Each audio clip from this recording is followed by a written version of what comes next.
말씀 봉독해 올리도록 하겠습니다. 오늘 하나님께서 우리에게 주시는 말씀은 마가복음 5장입니다. 마가복음 5장 21절부터 34절까지의 말씀입니다. 마가복음 5장 21절부터 34절까지의 말씀입니다. 절수가 많습니다. 저와 여러분이 합독하여 읽도록 하겠습니다. 예수님은 배를 타고 다시 건너편으로 돌아오셨다. 많은 군중들이 바닷가에 계시는 예수님께 모여들었다. 그때 야이로라는 회당장이 와서 예수님의 발 앞에 엎드려 제 어린 딸이 죽어갑니다. 제발 오셔서 손을 얹어 살려주십시오 하고 간청하였다. 예수님이 그를 따라가시자 많은 사람들이 뒤따라가며 서로 밀쳤다. 군중 가운데 12년 동안 피를 흘리며 앓던 한 여자가 있었다. 그녀는 많은 의사들을 찾아다니며 치료를 받느라고 무척 고생하였고 있던 재산도 다 허비하였으나 나아지기는커녕 오히려 병만 더 악화되었다. 마침 그녀는 예수님의 소문을 듣고 군중 틈에 끼어가다가 뒤에서 예수님의 옷자락을 만졌다. 그 여자는 예수님의 옷만 만져도 자기 병이 나을 것이라고 생각했던 것이다. 예수님의 옷자락을 만지는 순간 즉시 피가 멎었고 그녀는 병이 나은 것을 느꼈다. 예수님은 곧 능력이 자기에게서 나간 것을 아시고 돌아보시며 누가 내 옷을 만졌느냐 하고 물으셨다. 그러자 제자들이 예수님께 군중이 이렇게 서로 밀치는 것을 보시면서 누가 만졌느냐고 물으십니까? 하고 말하였다. 그러나 누가 옷을 만졌는지 알아보려고 예수님이 둘러보시자 그 여자는 자기에게 일어난 일을 알고 두려워 떨며 예수님 앞에 와서 엎드려 사실대로 말하였다. 그래서 예수님은 그 여자에게 딸아, 내 믿음이 너를 낫게 하였다. 평안히 가거라. 그리고 질병에서 해방되어 건강하여라 하고 말씀하셨다. 아멘. 말씀을 전하기 전에 저는 개역 개정판으로 준비했음을 알려드리도록 하겠습니다. 성경의 번역상에 조그만 차이가 있습니다. 우리는 지난주에 거라사 지방의 가다라 마을에서 군대 귀신 들린 자의 치유 사건을 살펴보았습니다.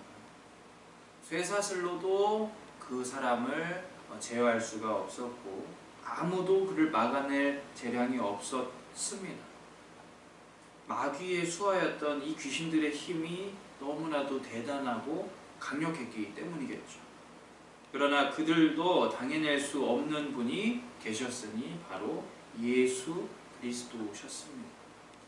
예수님에게 반항하고 예수님에게 대적하고 큰 소리를 내어서 온갖 시도를 다 해보았지만 결국 군대 귀신들은 맥 빠지게 그냥 도망치게 되었던 것이죠.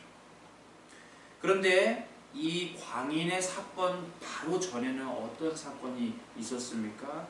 예수님이 거라사 광인을 만나기 위해서 굉장히 험난한 갈릴리 바다를 건너오셨던 그 상황이 있었죠. 풍랑과 파도가 너무 험해서 제자들을 태운 그 배가 침몰할 지경이 되었습니다. 제자들이 예수님을 깨웠을 때 예수님은 구약 속의 하나님으로 등장하셔서 이 상황을 정리하시죠. 신의 능력으로 자연까지 다스리십니다. 그리고 거라사 광인의 사건에선 귀신들까지 그 힘에 복종하죠. 즉, 이 연속된 두 가지 사건은 모종의 공통점이 하나 있는데 바로 제자들이 예수님의 존재에 대해서 더 깊은 고민을 하도록 만들고 예수님이 누구신가, 믿음이란 무엇인가 하는 것을 깨닫게 하시려는 예수님의 의도가 다분하다라고 말씀을 드릴 수가 있을 것 같습니다. 그런 면에서 오늘 우리가 살펴볼 21절부터의 본문도 이어져 있다라고 보시면 좋을 것입니다. 오늘은 회당장 야이로가 예수님께 찾아오는 장면이죠. 마찬가지로 이 이야기는 예수님의 제자들뿐 아니라 예수님을 따르는 수많은 사람들이 이제 예수님을 가리켜 누구로 영접을 해야 되는지, 어떻게 믿어야 하는지를 알려주는 본문이라고 할 수 있습니다. 자, 21절을 보면은 예수님께서 배를 타시고 다시 저편으로 가셨다라고 하죠. 참으로 이 제자들의 입장에서는 답답해서 미칠 지경의 동선 낭비인 것입니다. 자, 지금 죽음을 뚫고 기껏 광인에게 갔는데 어떻게 됐습니까? 마을에 도착하지도 못하고 별 수확도 없이 쫓겨나고 다시 돌아왔다고 하니까 열불이 터질 수밖에 없을 것입니다. 자, 제자들이 지금 조금 열받았다는 사실을 증명하는 말씀이 있습니다. 우리가 잘 나중에 살펴볼 것이지만 31절을 먼저 살펴보겠습니다. 자, 31절에서는 제자들이 이렇게 말하죠.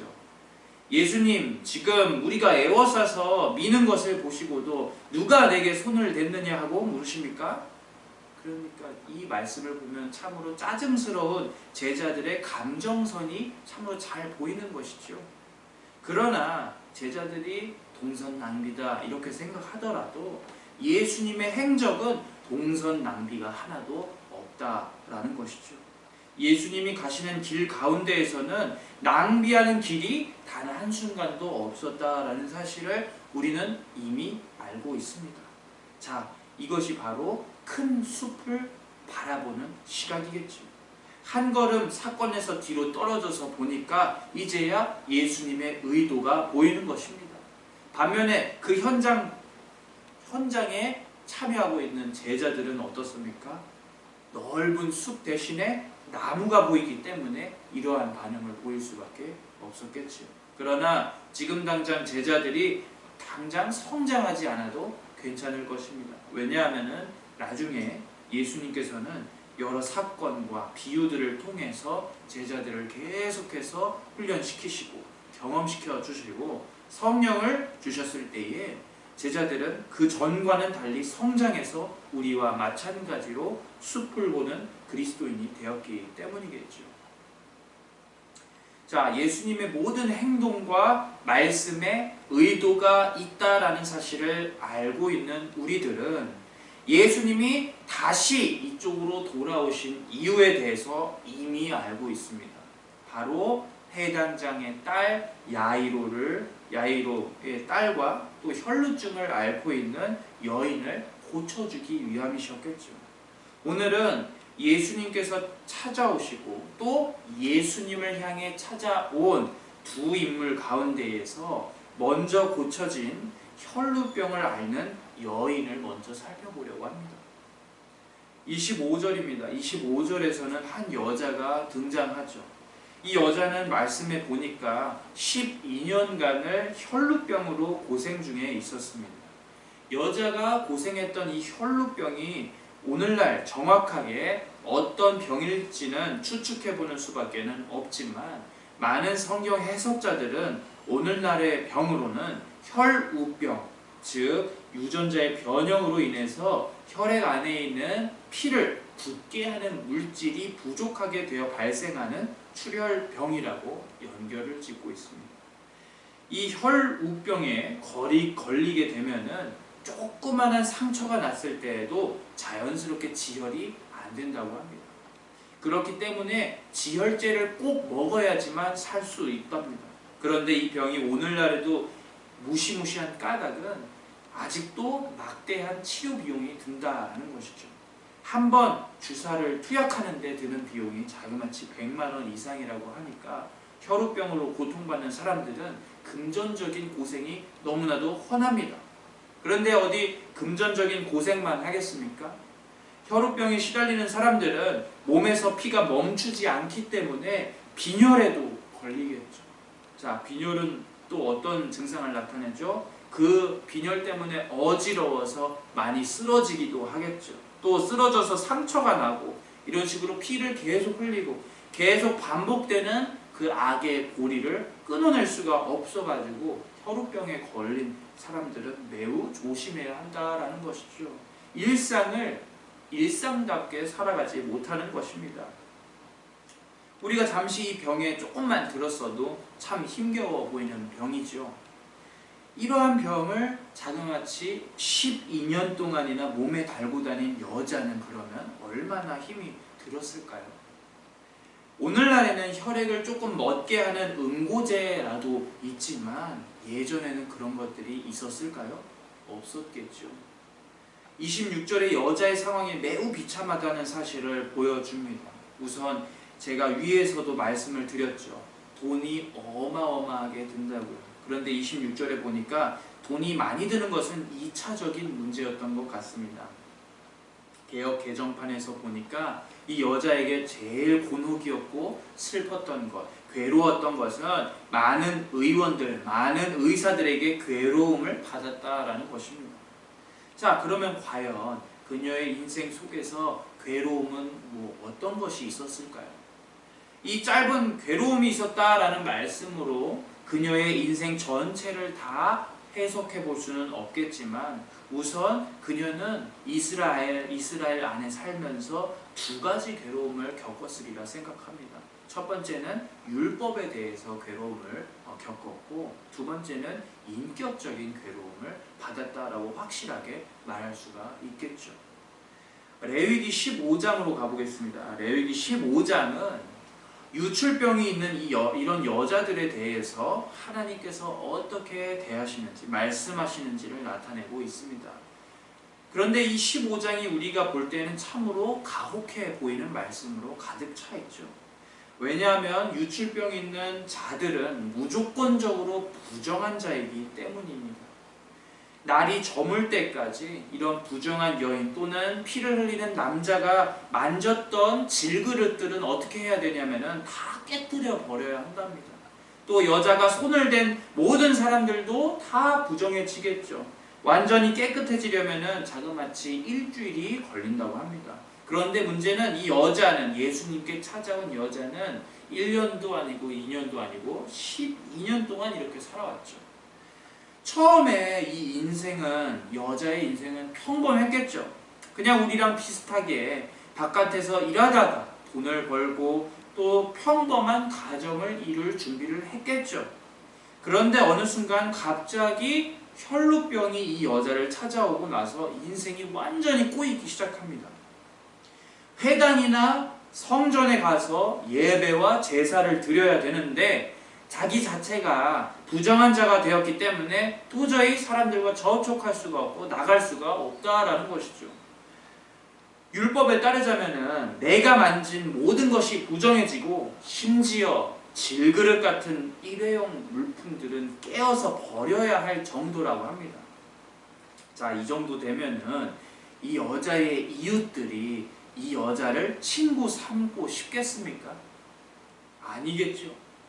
마치 이 모습은 수가성 우물에서 한낮에 뜨거운 낮에 물을 깃는 그 여인들이 사람들의 눈을 피한 그 시간에 우물물을 길러온 것처럼 이 여자도 다른 사람들이 아무도 모르는 때에 물을 깃고 청소를 하고 돈을 벌고 실생활을 했던 것이 분명하겠지요. 자, 이러는 동안 그녀의 몸과 마음은 어떻게 변해갔을까요? 거의 쇠잔하여서 죽은 것처럼 되었겠죠. 인생 자체가 그냥 재미가 없고 자포자기인 것입니다. 그런데 문제는 그녀를 더욱 힘들게 했던 것은 의사들의 괴로움이라는 것입니다. 자, 그깟 제사는 내가 낫기 위해서 기꺼이 줄 수도 있단 말입니다. 그런데 의사들은 옛날에 어떤 사람들이 많았을까요? 전문적인 사람들이 많았을까요? 없었을까요? 전문적인 지식이 있는 사람이 거의 없고 의료 지식이 절대적으로 부족했기 때문에 의사들은 오늘날로 따지자면 돌팔이 치료법을 다 여자에게 써보는 겁니다. 여자는 그럼에도 불구하고 혹했겠죠. 의사들의 말이라면 뭐든 자그마한 희망이 되었을 것입니다. 의사들이 이렇게 말하겠죠. 아, 지난번에는 우리가 효능이 없었지만 우리 한번 이 약을 써볼까요? 이번엔 진짜 효능이 있을 겁니다. 나를 한번 믿어보세요. 이런 식으로 몇 년입니까? 12년 동안을 속았습니다. 물론 오늘날에도 양심적인 의사가 참으로 많아서 감사하죠. 그러나 그 중에서도 환자를 돈으로 생각하는 사람들도 분명히 있을 겁니다. 마찬가지로 예전도 마찬가지겠죠. 의사들 입장에서 지금 혈루병을 앓고 있는 이 여자는 어떤 사람입니까? 당연히 황금알을 낳는 거위죠. 그냥 옆에 끼고만 있으면 저절로 돈이 벌리는 그런 병을 가지고 있으니까요. 그래서 그들은 어느새부터 이 여자를 인격으로 보는 것이 아니라 돈으로 자신이 더 부자가 될 수 있는 수단으로 보게 되겠죠. 자, 이 상황에서 큰 심리적인 상처를 받은 것은 더 물어볼 필요도 없을 것입니다.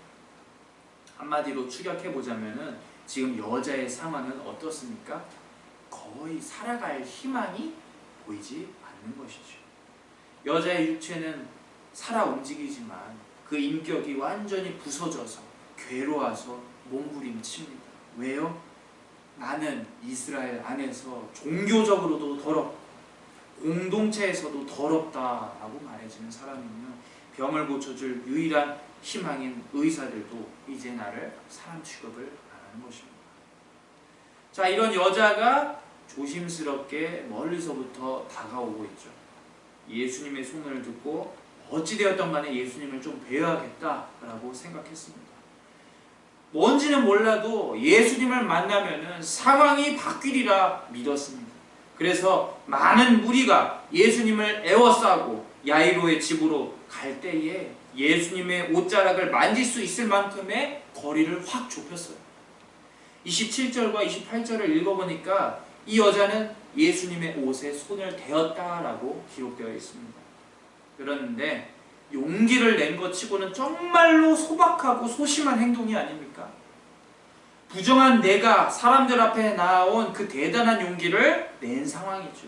심지어 내가 만지는 모든 것이 다 부정해지기 때문에 사실상 예수님의 옷만 만져도 예수님도 부정합니다.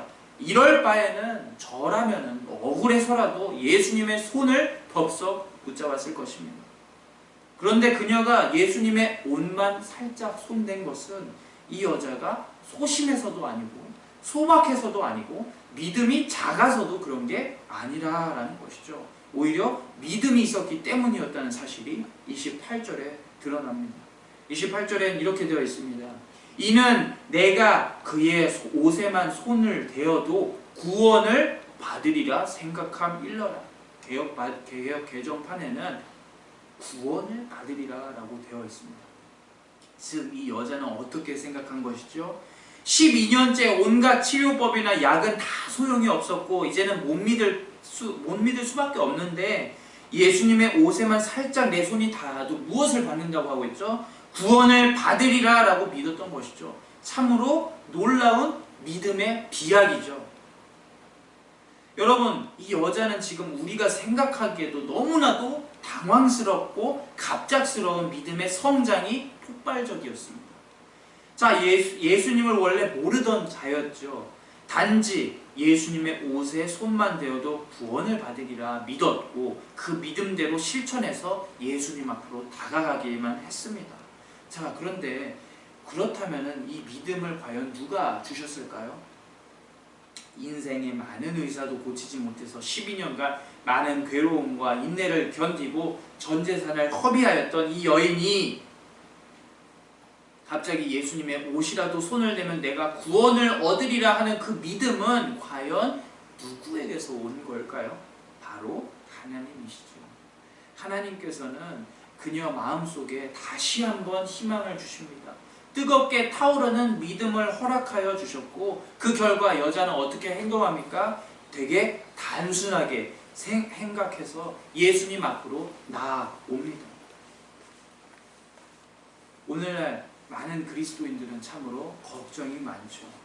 실천하기 전에 자신의 모든 상황을 다 하나하나 계산을 해옵니다. 격려와 위로를 받으면서 이제 나아갈 때가 아닐까라고 생각하더라도 막상 나아가려고 하면은 발이 움직여지지 않습니다. 그리고는 이렇게 생각하죠. 내가 조금 성급했나 보다. 내일부터 하나님께 나아가야지. 그렇게 내일로 도전을 미루고 자신의 삶을 예전처럼 둡니다. 오늘 본문 마가복음 5장입니다. 마가복음 5장 21절부터입니다. 그런데 하나님이 주시는 이 믿음을 가지고 굉장히 단순하게 또 명료하게 생각해서 실천하는 사람들은 조금 다르지요.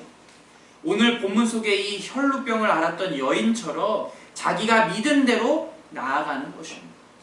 그 전에 어떤 고난을 겪었고 어떤 상처를 받았는지는 전혀 중요한 게 아니겠죠. 그저 그냥 예수님을 바라보고 직선으로 나아가는 것입니다. 이러한 단순 명료한 자세를 우리들이 많이 놓치고 있는 부분이 있죠. 우리는 이 믿음을 가지고 나아간 여인에게서 성령이 허락하시는 담대함을 보는 것입니다. 오늘날에 저를 포함해 많은 사람들은 나의 삶을 바꾸려고 할 때, 나의 삶을 하나님께로 바치려고 할 때에, 또는 어떠한 도전을 할 때에 너무 많은 시간을 그 준비 운동에 써버립니다. 한 걸음 그냥 내디디면 되는데도 불구하고 그렇게 하지를 못하고 있어요. 하나님이 원하시는 삶이 바로 눈앞에 있는데 도전하려고 하면은 두려워져서 아이고 내일 해야지, 내일부터 하나님께 나아가야지, 내일 성경 읽어야지, 내일 기도해야지 하고 포기하는 때가 얼마나 많습니까? 그래서 요즘에 유튜브를 보면은 막 동기부여 같은 그런 영상들이 진짜 대히트를 치고 있죠. 동기부여 영상들은 매번 이렇게 말합니다. 행동해라. 지금 당장 시작해라. 수많은 매체와 수많은 위인들도 행동하는 믿음, 신념대로 움직일 것을 가르칩니다. 그럼에도 우리는 그리스도를 향하는 삶에 대해서 한 걸음 내딛는 것을 매우 두려워하고 있죠. 이러한 점을 반드시 고치고 예수님의 옷을 만진 이 여자의 단순한 믿음을 가지고 나아가야만 한다라는 것입니다. 그렇지 않으면 우리는 도저히 변화할 수가 없습니다. 우리 인생이 나을 수도 없고 우리 인생이 구원함을 받을 수도 없습니다. 자, 한번 생각을 해볼까요?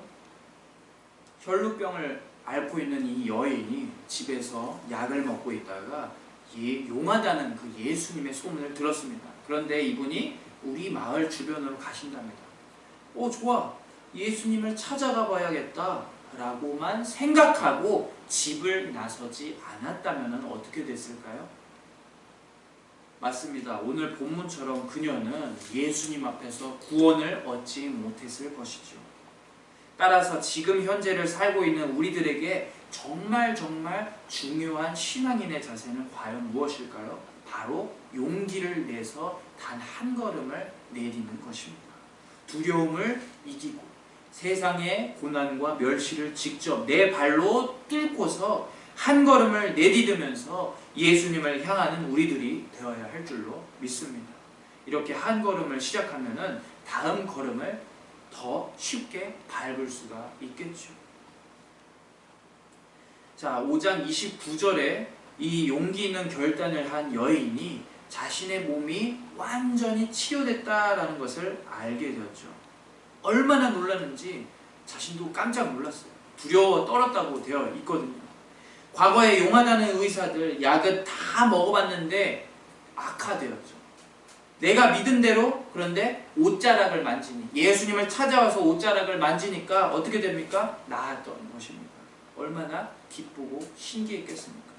그런데 예수님께서 뜻밖의 말씀을 시작하시죠. 30절에 보아하니까 예수님이 자신을 만진 범인을 지금 찾으려 하시는 것입니다.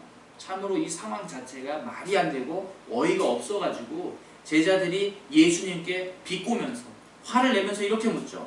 아니 예수님, 지금 예수님 주변으로서 수많은 사람들이 밀치고 있는데 누가 만졌느냐 하고 물으시는 겁니까? 자, 그런데 그 순간 예수님의 시선이 자기한테 향하고 있다는 사실을 느낀 여자는 33절에서 두려움에 떨면서 모든 사실을 다 말합니다. 아니 이 양반이 도대체 그 수많은 인파 가운데서 어떻게 내가 만진 줄 알았지? 그런데 결국 예수님이 돌아보셨을 때에 사방이 다 싸하게 잠잠해진 그 틈에서 또 한 번 여자는 인생에 다시 없을 믿음의 용기를 내서 예수님 앞에 담대하게 나아가기 시작합니다. 그래, 이왕 욕먹을 거 시원하게 욕먹고 끝내자라고 생각했을 것이 분명하겠죠. 왜요? 지금 자신은 부정한 상태이기 때문입니다. 레위기에 따르자면은 부정한 여인이 만진 물건이나 사람은 하루 종일 부정함이 옮습니다. 즉 예수님의 옷자락을 만졌다라고 고백을 한다면은 과연 그 주변에 있는 사람들은 어떻게 바라보겠습니까? 아니 이 여자가 감히 더러운 주제에 예수님의 옷자락을 만졌어? 그런데 잠깐만, 예수님만 만진 게 아닐지도 몰라, 우리도 만졌을지도 몰라 하고 당황해하면서 화를 낼 것이 분명하겠죠. 자, 게다가 지금 예수님은 여자가 만졌다라는 사실을 알고 계십니까? 아니면 모르고 계십니까? 예수님은 다 알고 계셨던 것입니다. 그렇기 때문에 이 상황이 너무나도 두렵고 부담스러운 것입니다. 내가 비록 지금 낫기는 했어도, 또 개인적으로 신기하고 기쁘기는 했지만, 내 모든 인생의 치부를 다시 드러내고 사람들에게 인사를 하면서 사과를 해야 한다는 사실이 다시금 심한 트라우마로 나타났을지도 모르지요. 33절에서 여자는 덜덜덜 떨면서 자신이 몇 년 동안, 12년 동안 혈루병으로 고생했다는 사실을 알려드렸죠. 의원들의 약과 치료가 소용이 없었고 도리어 내 병이 중해졌습니다 라는 사실을 알려드렸습니다. 또 하필 예수님의 옷자락에 손을 댄 이유에 대해서도 하나하나 다 이야기했습니다. 아마 이 여자는 이야기를 하다가 눈을 질끈 감았을지도 모르겠습니다. 왜요? 자신을 경멸하는 사람들의 표정을 도저히 바라볼 수가 없었겠죠. 부정한 여인이면은 집에서 처박혀 있을 것이지 하고 자신을 욕할지도 모르기 때문이었습니다. 그런데 예수님의 입에서 정말로 의외의 말씀이 나타납니다. 34절입니다. 어떤 말씀을 하셨을까요? 예수께서 이르시되 딸아, 내 믿음이 너를 구원하였으니 평안히 가라. 내 병에서 놓여서 건강할지어다. 저는 이 말씀을 처음 읽었을 때에 예수님께서 그냥 별 걱정 말고 집에 가라 라는 단순한 인사인가 보다 하는 생각이 들었습니다. 그런데 이 말씀을 몇 번이나 다시 읽고 단어별로 계속해서 뜯어보니까, 자, 이 말씀은 여자의 모든 아팠던 그 과거를 다 녹여내고 새로운 시작을 할 수 있도록 도와주는 따뜻한 한마디였다는 사실을 깨닫습니다. 참으로 주님은 이 말씀에서 자신에게 나오는 모든 사람들을 따뜻하게 한 사람 한 사람 대해주시며 사랑으로 대하신다라는 사실을 느낄 수 있습니다. 우선 예수님의 말씀 하나하나를 자세히 살펴보도록 하겠습니다. 자, 그분은 앞에 있는 이 부정한 여인에게 뭘로 부르시죠? 그 칭호를 어떻게 하시죠? 여자야, 너, 야 이렇게 부르지 않으십니다. 내 딸아, 딸아라고 부르십니다. 자, 딸이라는 말은 어떨 때 사용하죠? 실제로 내 딸일 때 부르거나 아니면은 애정을 담아서 내가 사랑하는 존재라는 사실을 드러낼 때에 비로소 딸이라고 부르죠. 자, 하나님께서 예전에 이스라엘 백성들을 부르셨을 때에 시온 내 딸아 하고 부르신 그 장면을 생각해 보시길 바랍니다. 실제로 이 시온 성이 하나님의 딸이라는 이야기가 아니라 하나님께서 사용하시는 가장 사랑스러운 표현 가운데에서 이 칭호가 있다라는 것이죠. 여자가 이 딸이라는 칭호를 들었을 때에 과연 어떠한 반응이었을까요? 저라면은 마음이 무너졌을 것 같습니다. 나는 지금 잔뜩 혼날 줄 알았고, 또 예수님이 급히 야이로의 딸한테로 가는 그 길에서 나는 방해꾼인 줄 알았고 부정한 자인 줄 알았는데 예수님은 지금 뭐라고 불러주시는 거죠? 나를 사람 대접해 주시는 것보다 더 큰 사랑을 보여주시는 겁니다. 나를 자녀로 불러주시는 것이죠. 그런데 여러분, 이러한 사랑을 우리들에게도 똑같이 보여주시지 않았는지를 한번 인생을 돌이켜 살펴보기를 원합니다. 자, 하나님께서 우리를 불러주셨을 때에 처음에는 우리가 하나님 앞으로 나아가기 전에 민망하고 또 하나님 앞에 나아가면은 혼날 것을 두려워해서 염려해서 하나님 앞으로 감히 나아가지를 못했죠. 그런데 하나님은 우리를 혼내거나 우리를 치시지 않으시고 도리어 우리를 어떻게 부르셨습니까? 사랑으로 감싸주셨으며 우리를 자녀로 불러주셨습니다. 그분만이 진정한 아버지이신 이유가 바로 이러한 사실 때문이겠죠. 세상의 많은 우상 신화들은 항상 인간들을 착취하고 그들에게 제사밥을 얻어 먹으려고 하면서 한편으로는 인간을 골칫거리로 생각하죠. 그러나 성경 속에 있는 이 하나님, 인격적인 하나님은 어떤 분이십니까? 한결같이 우리를 가리켜서 자녀라고 불러주시죠. 우리가 죄를 지었을 때에도, 실수할 때에도 다시 돌아와라 라고 말씀하시며, 병들었을 때에도 함께 아파하시고, 기뻐할 때에도 함께 기뻐해 주셨죠.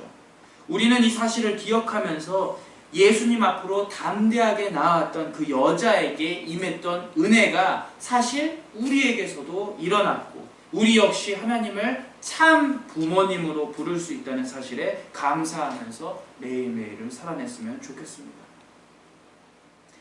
또 예수님은 여자의 믿음을 보시면서 평안을 선포하셨습니다. 내 믿음이 너를 구원하였다. 평안히 가라. 하시는 그 표현을 보시길 바랍니다. 자, 여자 외에도 많은 사람들이 인생 동안 예수님과 수많은 접촉을 했겠죠. 왜냐하면 예수님 주위에 사람들이 너무나도 많았기 때문입니다. 예수님이 인기 최고였기 때문이죠. 자, 생각해보면 그 사람들도 다 짜잘한 병들이 있었지 않을까요? 감기도 걸렸을 것이고, 몸 안에 종기도 있었을 것이고, 심지어 암이 있는 사람도 있었겠죠.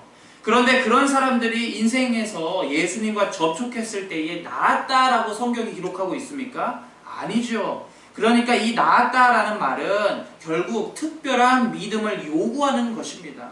그렇기 때문에 예수님은 너희의 믿음이 너를 구원하였다라고 표현을 하시는 것이죠. 행동하는 믿음, 구원자인 나를 찾아와서 용기를 내서 옷자락을 만진 그 순간에 너가 구원을 받았다라고 표현하시는 이 예수님의 말씀은 이 믿음이, 여자의 믿음이 작은 믿음이라 하지 않으십니다. 오히려 구원을 받을 만한 믿음이라고 표현하시는 것이죠. 반면에 제자들은 어땠습니까? 이 상황 바로 전에 갈릴리 바다를 건너며 풍랑을 만났을 때에 예수님한테 어떤 문제로 혼났죠? 너희가 왜 믿음이 없느냐 하면서 혼이 났었죠. 제자들은 예수님과 일거수일투족을 같이 있었습니다. 그럼에도 불구하고 이 사람들에게는 믿음이 없었죠. 반면 혈루병으로 고통받던 이 여자는 일생에서 예수님을 처음 만났어요. 간절하게 바라는 그 마음, 예수님을 만나서 병에서 노임을 받고 싶다는 그 마음 때문에 그녀는 예수님을 믿을 수 있었고 사함을 받을 수 있었다라는 것이죠. 자, 이 세상에서 더럽다고 여겨지는 병에 걸린 그 여자가 가장 거룩하고 가장 깨끗하신 예수님께 치료를 받게 된 것입니다. 여러분, 평안은 어떨 때에 선포하는 것일까요? 평안은 하나님만이 선포하실 수 있는 것입니다. 시편 기자는 시편 4편 8절에서 이렇게 말하죠. 내가 평안히 눕기도 하고 자기도 하리니 나를 안전히 거하게 하시는 이는 오직 여호와시니이다. 평안과 수면, 안전을 주시는 분은 오로지 하나님밖에 없으십니다. 과거 이 여자의 인생은 불안감의 연속이었죠. 잠들지 못하는 밤의 연속이었습니다. 자, 몸에서 계속 피가 흘러나오면은 당연히 생명의 위협이 있겠죠.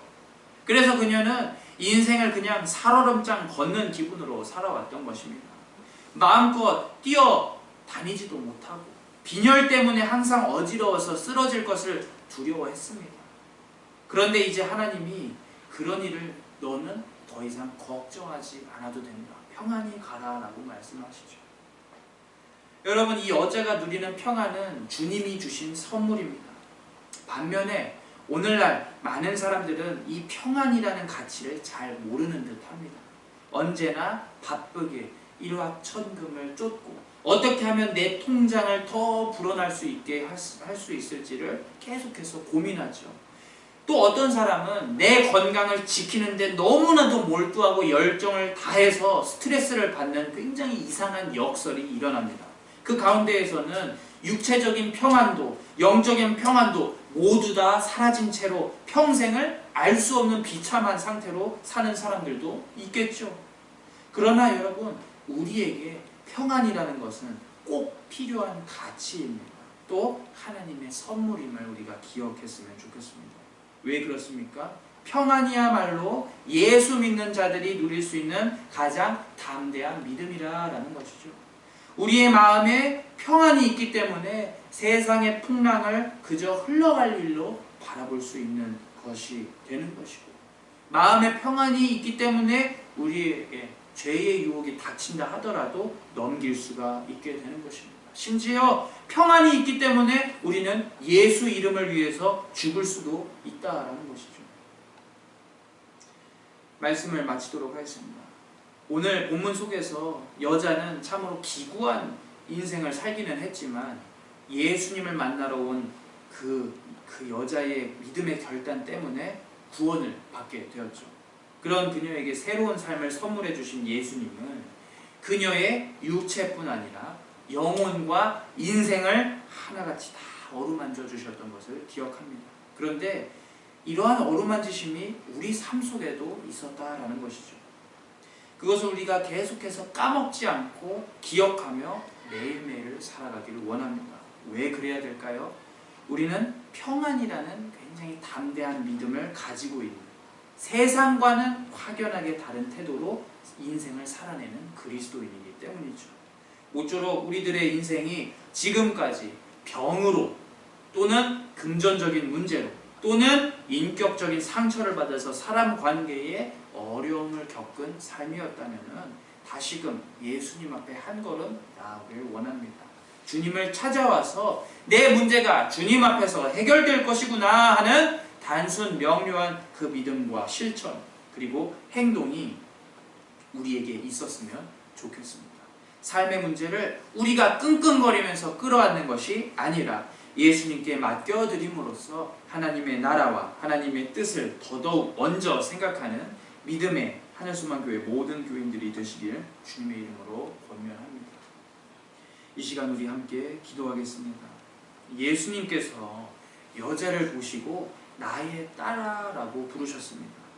우리처럼 에잇 부정한 사람아 하고 정죄를 하지 않으시고 큰 은혜와 담대함 그리고 살아가는 은혜를 여자에게 우리에게 허락하셨죠.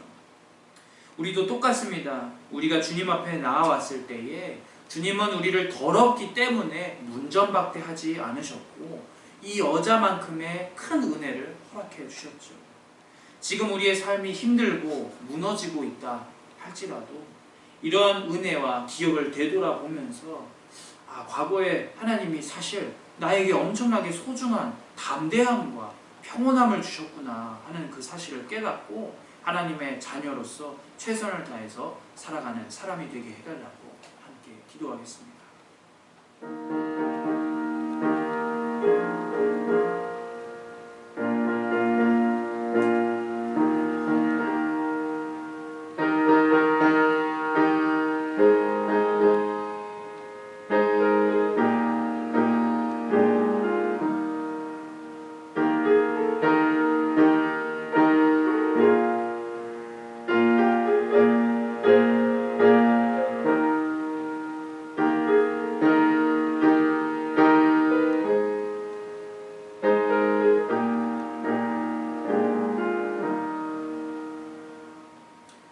주님 감사합니다. 오늘 우리에게 혈루병으로 고통받는 이 여인을 통해서 사실 우리도 부정한 존재였으나 아버지 앞에서 깨끗함을 받게 해주시고 사랑을 받는 자녀로 인정됨을 다시금 기억합니다. 이 얼마나 놀라운 은혜입니까? 하지만 우리는 연약해서 아버지의 은혜를 계속해서 까먹고 세상의 풍랑에 반대에 그리고 우리를 향한 멸시의 눈치를 보고 한 걸음 예수님께로 내딛는 것을 너무나도 두려워합니다. 우리에게 담대함과 믿음의 행동의 명료함을 알게 하시고 용기로 한 걸음 한 걸음 하나님께 나아갈 수 있게 도와주시길 원합니다. 연약한 우리들을 아버지께서 붙잡아 주시옵소서. 아버지, 믿음의 성장이 없어 보이는 우리들은 마치 이전의 제자들과 같아 보입니다. 인생 속에서 급작스럽게 하나님을 뵙고 만난 이 여자와 특별한 경험을 한 성경의 많은 사람들을 때로는 우리는 부러워하죠. 그러나 어느 순간 우리들은 주님의 앞에서 완전히 성숙한 인격을 가진 그리스도인으로서 성장할 것을 믿습니다.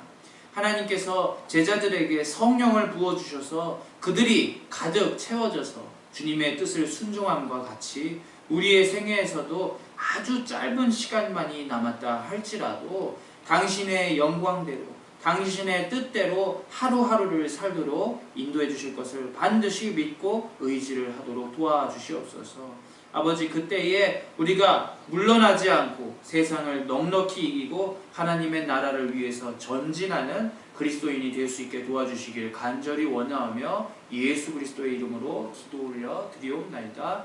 아멘.